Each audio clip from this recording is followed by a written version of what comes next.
ഇടുക്കി വന്യജീവി സങ്കേതത്തിലെ കണ്ണമ്പടി വനമേഖലയിൽപ്പെട്ട 12 ആദിവാസി ഊരുകളെ സംരക്ഷിക്കുന്ന പദ്ധതിക്ക് കരാറായി. സർക്കാർ നിയന്ത്രണത്തിലുള്ള കേരള പോലീസ് ഹൗസിംഗ് കൺസ്ട്രക്ഷൻ കമ്പനിയാണ് 4.0863 കോടി രൂപയ്ക്ക് ടെൻഡർ എടുത്തത്.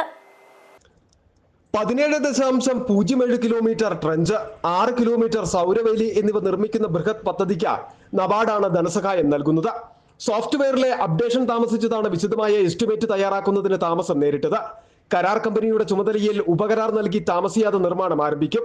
മേമാരി, ചൊക്കള്ളി, ചെമ്പകശ്ശേരി, പെരുമ്പൻ, ഈട്ടിക്കപ്പടി, നാഗമുത്തി, കണ്ണമ്പടി, കിഴുകാനം, ചന്ദനക്കാനം, ചെമ്പകപ്പാറ, കല്ലേക്കുളം, കിഴുകാനം, പൂക്കൊമ്പൻപടി, പുള്ളിവേലി, ഗിരീഷ്പടി, പാറൻതോട്ടം, കുമരികുളം, കോയിപ്രാമ്പടി, മേമാരി, ഇഡിസിപ്പടി, ജെയിംസ് പടി, വനാതിർത്തികളിൽ ട്രെഞ്ചും, ഇഞ്ചപ്പാറ, വൻമാവ്, കൊല്ലത്തിക്കാവ്, കോതപാറ വനാതിർത്തികളിൽ സൗരവേലിയും നിർമ്മിക്കും. വനത്തിനുള്ളിലെ കണ്ണമ്പടിയിൽ 12 ആദിവാസി ഊരുകളാണുള്ളത്.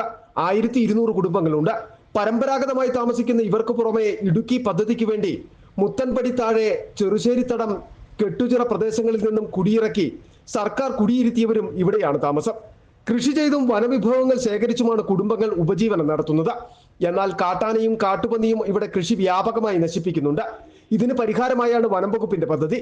വന്യമൃഗങ്ങൾ കയറാൻ സാധ്യതയുള്ള 23.07 കിലോമീറ്റർ പ്രദേശം സുരക്ഷിത വലയത്തിനുള്ളിലാക്കും. ബാക്കി ഭാഗം വനമേഖലയല്ലാത്തതിനാൽ ഇതുവഴി വന്യമൃഗങ്ങൾ കയറില്ല എന്ന പ്രതീക്ഷയാണുള്ളത്. City vision, Upputhara.